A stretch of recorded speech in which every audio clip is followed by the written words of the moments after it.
आज की इस दुनिया में जहां हर कोई भाग दौड़ और तनाव में जी रहा है, शांति और धैर्य की आवश्यकता पहले से कहीं अधिक बढ़ गई है। हमारी जिंदगी में गुस्सा, चिड़चिड़ापन और मानसिक अशांति ने इस कदर घर कर लिया है कि कई बार हम यह भूल जाते हैं कि हमारी वास्तविक शक्ति हमारे शांत रहने में है। इस विषय को बेहतर समझने के लिए मैं आज आपको भगवान गौतम बुद्ध की एक प्रेरक कहानी सुनाना चाहता हूँ, जिसने लाखों लोगों को शांत रहना सिखाया है। बहुत समय पहले की बात है। गौतम बुद्ध अपने शिष्यों के साथ एक गांव में गए। वह गांव बहुत शांत और हरा भरा था, लेकिन वहां के कुछ लोग बुद्ध के प्रति संदेह रखते थे। बुद्ध जब गांव में पहुंचे तो उन्होंने अपने शिष्यों को उपदेश देना शुरू किया। उनकी बातें गहरी और अर्थपूर्ण थीं, जो किसी भी सुनने वाले के मन को छू सकती थीं। लेकिन तभी एक व्यक्ति जो वहां का निवासी था, गुस्से से भरकर उनके पास आया। वह व्यक्ति बुद्ध को अपशब्द कहने लगा। उसने बहुत भला बुरा कहा और उनके चरित्र,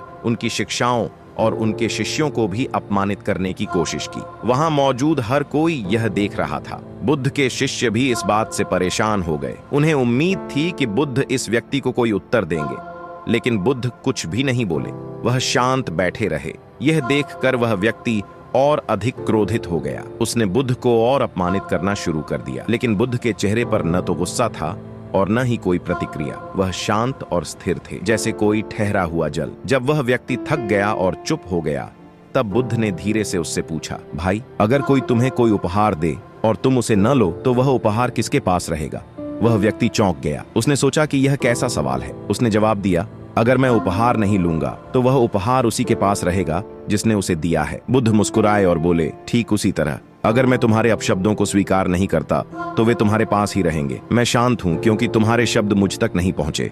यह सुनकर वह व्यक्ति निरुत्तर हो गया। वह बुद्ध की शांति और धैर्य से प्रभावित हुआ। उसने सोचा, कैसे कोई इतना शांत रह सकता है? उसने बुद्ध से माफी मांगी और कहा, आपने मुझे आज एक बड़ी शिक्षा दी है। दोस्तों, इस कहानी से हमें क्या सीख मिलती है? यह हमें सिखाती है कि गुस्सा और तनाव हमारी शक्ति को छीन लेते हैं। जब हम किसी के अपमान या नकारात्मकता का जवाब गुस्से से देते हैं तो हम अपने ही मन की शांति खो देते हैं। लेकिन शांत रहना आसान नहीं है। जब कोई हमें भला बुरा कहता है तो हमारा मन तुरंत प्रतिक्रिया देना चाहता है। यही हमारी सबसे बड़ी परीक्षा होती है। बुद्ध कहते हैं कि शांत रहना कमजोरी नहीं, बल्कि सबसे बड़ी ताकत है। जब आप शांत रहते हैं तो आप किसी भी परिस्थिति का सही तरीके से सामना कर सकते हैं। आज के समय में जब हर कोई जल्दबाजी में है और हर छोटी बात पर गुस्सा करता है, हमें यह समझना होगा कि गुस्से से हमें कुछ भी हासिल नहीं होता। गुस्सा केवल हमारे मन को अशांत करता है। शांत रहने के लिए हमें खुद को ट्रेन करना होगा। यह एक प्रक्रिया है